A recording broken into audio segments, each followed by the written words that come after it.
Okay, so I am doing this video for someone who inquired about how to do the look for loads on the load board. So for me, I use the specifics. I come here and I use the SB, so straight box and van with lift. I put in my 26 foot. I put my pounds that I would like, and then I do that, and of course I hit search.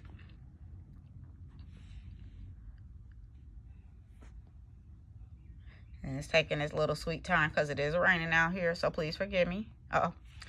And then of course, based off of what's showing up, I will look, and usually I will go to the highest rate offer,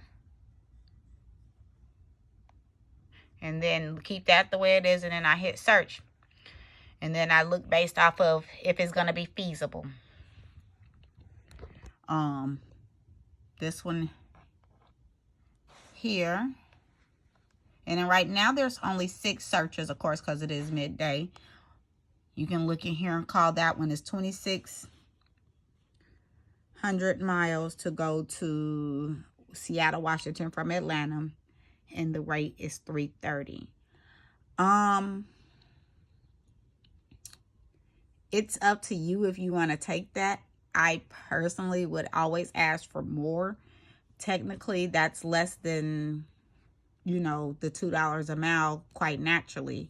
Of course, since I didn't do the aspect of, I didn't calculate to see how it will benefit me. But every day you want to get up in the beginning of the morning, 8 o'clock, and just go through your loads and keep refreshing, because they always add more loads to it. This here was just been there an hour, or you can do, based off of how you want to search it. So if you want to go based off of the distance, you can do trip miles. You can do the shorter. And then this tells me that these are 215 miles is going to North Carolina. But it doesn't have a rate on it. And then, of course, it goes based off of the shortest to the highest miles. And as you see, this would have been the highest miles that it go. On here, because I'm on my laptop, this information pulls up and give you the contact information. It also gives you, the restrictions or whatever. So they need a height of 102 for this in particular commodity or whatever they're shipping. This and this one is the same thing. And then they have one going from Cairo to Lantana, Florida. And then this is just consumer goods and appliances. I've seen this before. I think they're trying to get a dedicated route. When I was in Florida, this one was here before. And then, of course, you have that one that's going to Seattle. And then they want you to email to this person. And this is the rate and all of that. You can also click into here, into the mileage aspect of it. And it'll give you, how many miles and how many hours it's going to take you, give or take. And that's how you can determine how long it's going to take you to drive. So on this one, it's 45 hours. And you can only drive 11 hours per day unless you have a teammate. With that one, I would recommend doing it with a team, in a team if you can. I mean, if you want to do it by yourself, of course you can do that. But it will take you 5 days to get there, because you can only drive 11 hours a day.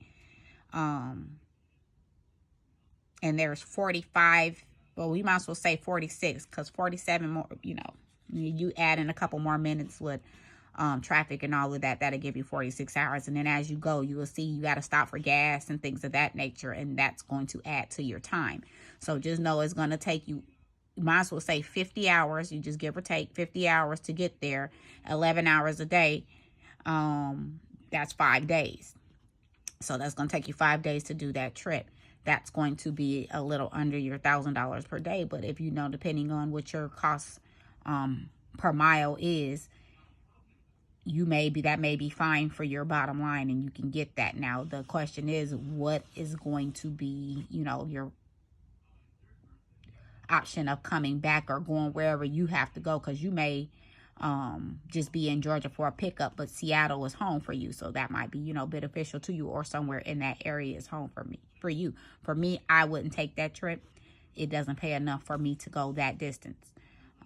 But yeah, so I hope that helped out a little bit.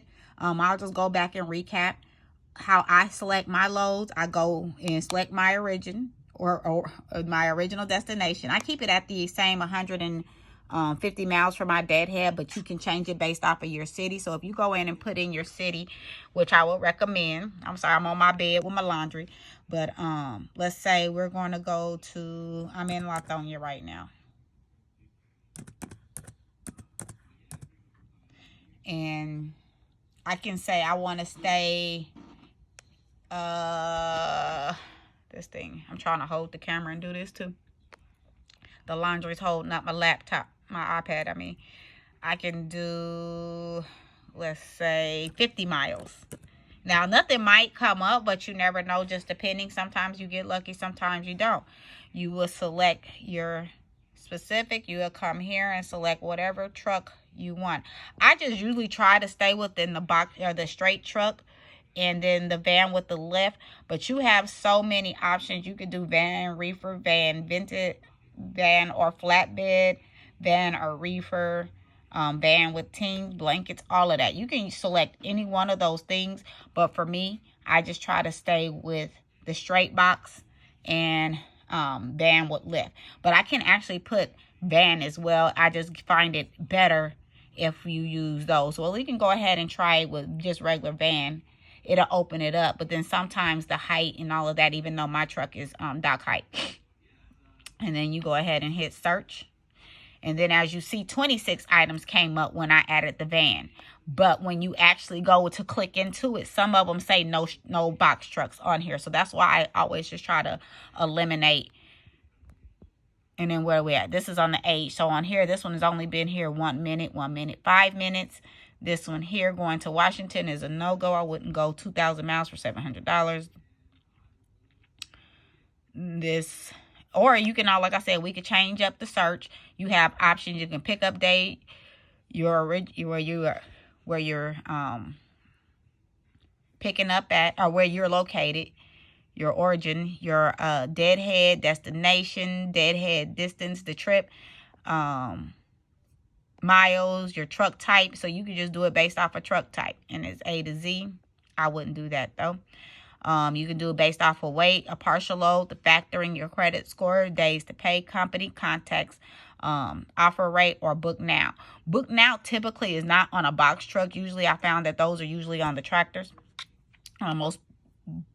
Most of them. There's some that I've seen that have the buy now option on there, but I rarely see that on here. So here, I usually do the offer rate depending on where I'm at. So I usually do the offer rate.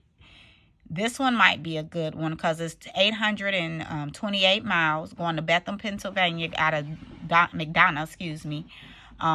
It just says the email. So once you call them, American Success Trends, I don't know them, but you'll send them the email, let them know that you have a 26-foot box truck. I usually click on the mouse just to kind of see where they're at on the map, because not all the time they give you the exact, they're not giving you the exact, location. So we know it's somewhere near Reading, Pennsylvania, or whatever it is. So once you actually contact them, they'll give you the exact area. So it's just area. It might be a few miles outside of when the brokers they put to the nearest city that it's located near, and sometimes it's in that city. Like I had the load I had going into Ohio, I think they had Cincinnati or something like that. I don't even remember. It was one that I did with the actual broker. I didn't get it off a load board. And that's another thing, when you are getting information, getting brokers off the load board and you buy with them and they, they cool, you can actually reach out to them directly to see what loads that they have available for you. And like a lot of the times they will call you, especially if they know you're in that area. Like I have a broker that called me if he knows I'm in the area. And he will be like, hey, I got a load for you, XYZ. We'll talk about it. If it's something I could do, great. If it's not worth me getting out my bed for, I'm not going to do it. So hopefully this was helpful or beneficial for you. You know, you can always reach out to me via email. My email information is in the description box below. Thank you guys. You have a good day.